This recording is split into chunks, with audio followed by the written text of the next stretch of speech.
Assalamualaikum warahmatullahi wabarakatuh. Selamat pagi anak-anak dan selamat datang kembali di pembelajaran SKI kelas 4. Dan hari ini kita akan melanjutkan materi kita yang lalu tentang Isra Mi'raj.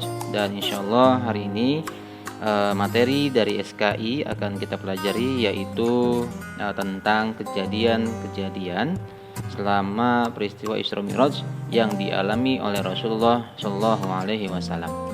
Baiklah anakku yang berbahagia, untuk lebih berkahnya mari kita mulai pembelajaran kita pada hari ini dengan membaca doa Bismillahirrahmanirrahim. Rabbi zidni ilman warzuqni fahman.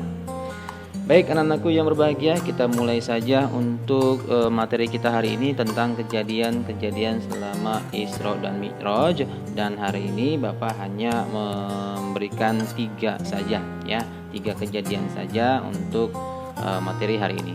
Baik, yang pertama Nabi Muhammad SAW mencium wangi harum dari kuburan Siti Masitoh. Tentu kalian sudah ada yang tahu tentang Siti Masitoh. Dia adalah seorang wanita yang sangat solehah yang memang dibunuh atau direbus oleh Raja Fir'aun. Karena apa?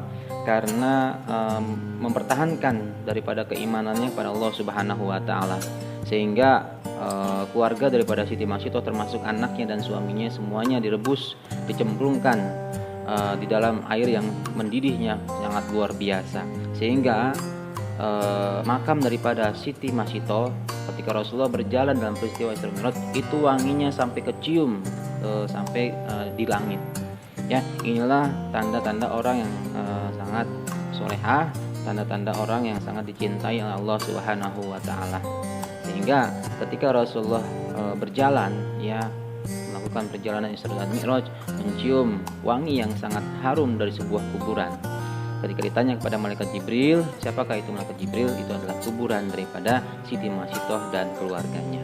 Oke, itu yang pertama. Kemudian yang kedua, Rasulullah SAW diperlihatkan ada orang yang memotong lidahnya sendiri, kemudian lidahnya tersebut tersambung kembali. Ini apa maknanya? Kemudian malaikat Jibril menjelaskan bahwasanya itu adalah gambaran dosa dan hukuman bagi orang yang suka berdusta dan membicarakan keburukan orang lain atau ghibah. Ya, ini adalah gambaran orang yang suka berbohong. Ya, orang yang suka membicarakan keburukan orang lain. Ya, namanya gosip kalau ibarat kata gitu ya. Jadi hal-hal ini kita patut hindari ya.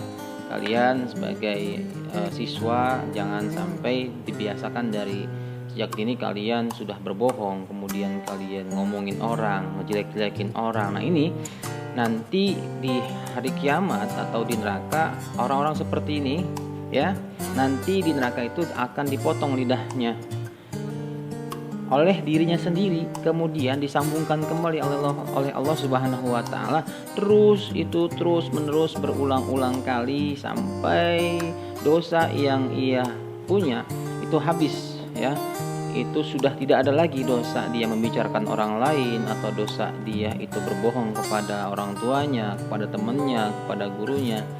Itu habis dengan dipotong lidahnya sendiri, potong kemudian sambung lagi, potong kemudian sambung lagi. Ini kan sangat menderita ya, sangat luar biasa menderitanya, sehingga ya kita hindarilah hal-hal seperti ini, karena Rasulullah SAW sudah melihat kejadian itu ketika Rasulullah melaksanakan atau sedang melakukan perjalanan yang sangat luar biasa, yaitu Isra dan Mi'raj ya.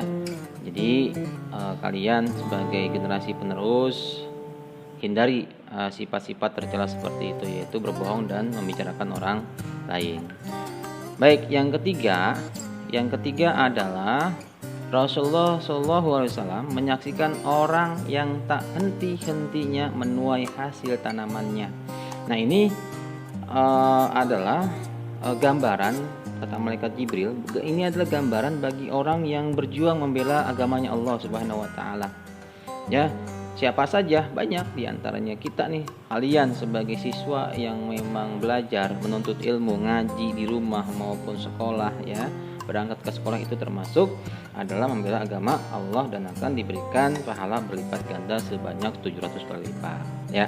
Banyak lagi peristiwa-peristiwa yang lain yang disaksikan oleh Rasulullah SAW, dan ini adalah perjalanan Rasulullah dari langit pertama sampai dengan langit ketujuh yang ditemani oleh malaikat Jibril dan dengan menunggangi buruk ya, seekor kuda ya, seekor kuda tapi lebih kecil lagi, lebih besar daripada keledai.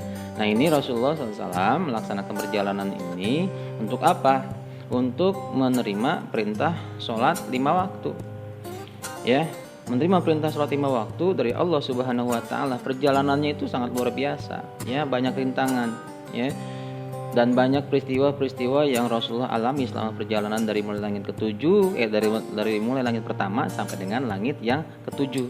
Bertemu dengan Nabi Adam, kemudian Nabi Yahya, Nabi Isa, kemudian Nabi Yusuf, Nabi Idris, kemudian Nabi Harun dan Nabi Musa serta Nabi Ibrahim di langit yang terakhir. Nah ini ya, beliau Rasulullah SAW ketika menerima perintah sholat dari Allah Subhanahu Wa Taala yang awalnya 50 waktu ya, yang awalnya 50 waktu berubah menjadi berapa waktu? 5 waktu ya.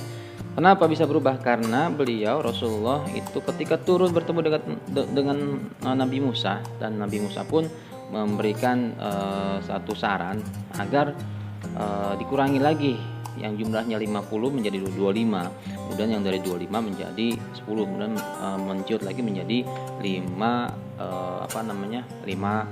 waktu. Ini ketika sudah turun balik lagi Rasulullah kemana? Ke Sidratul Muntaha untuk menemui Allah untuk dikurangi lagi jumlah sholatnya. Karena kenapa?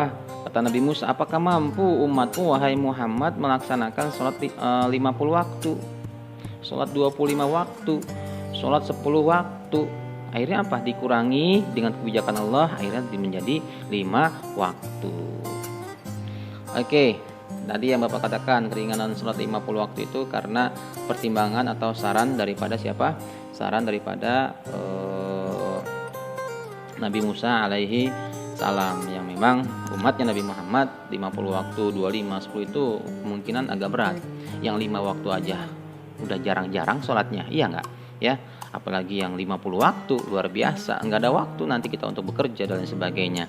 Baiklah, anak-anakku yang berbahagia, ketika Rasulullah sudah menerima perintah sholat kemudian turun untuk menyampaikan kepada umat, ada yang percaya dan ada yang tidak. Tapi sebagai sahabat yang paling dicintai oleh Rasulullah yaitu Abu Bakar Siddiq, beliau sebagai sahabat Rasulullah ketika Rasulullah berbicara bahwasanya Rasulullah telah melakukan perjalanan Isra Mi'raj dan menerima perintah sholat, itu Abu Bakar langsung mengatakan, saya membenarkan dan saya percaya apa yang dilakukan di perjalanan Rasulullah SAW, yaitu Isra dan Mi'raj. Tapi sebagian orang kafir nggak ada yang percaya, bahkan Rasul dikatakan sebagai orang yang memang sebagai dukun.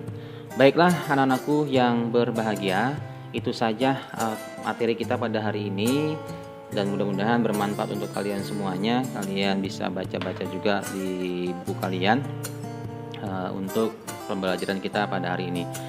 Dan untuk itu mari sama-sama kita tutup saja pembelajaran kita pada hari ini dengan membaca Alhamdulillahirabbil alamin.